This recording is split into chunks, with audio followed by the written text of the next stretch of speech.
Dahil sa napatunayan ni Kai ang kanyang pagiging madiskarte sa kanyang big task, nakatanggap sila ng pizza na kaagad namang ipinamahagi ni Colette.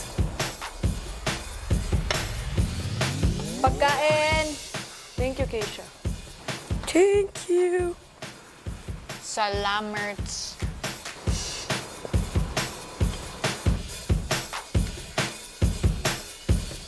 Very, very nakakamiss talaga ang lasa ng pizza.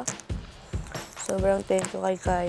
I have been rewarded for my pag-ambag kanina. Sarap na sarap ah. Sarap po eh. Deserve mo ba yan? Slight. Sarap. Gusto mo po? Slight? Deserve. Ilang sandali pa matapos nilang ma-enjoy ang pizza, isang tunog ang gumulat sa Big Four. Warning, Big Four. Warning, Big Four.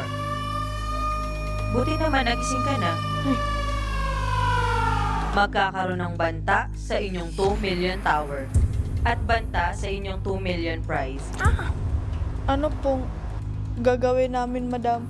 Ang inyong misyon, after 24 hours, dapat nakatayo pa din ang tower na yun. Sino ang pinakamatapang sa inyo na kayang labanan ng mga banta? Pinakamatapang. Pinakamatapang. Lahat po kami matapang. Nakakatakot naman po yung banta, madam. Ano? I'm ready to face it. But, how? Ano mong mangyari? Kahit anong mangyari. Okay. Sino ngayon ang pinakamatapang sa inyo? Kung naipakita kaagad ni Kai, Piang at Rain ang kanilang tapang, si Colette tila nahihirapang magdesisyon. Pinakamatapang. Siyempre, ako. Pero kailangan ko muna i-consider.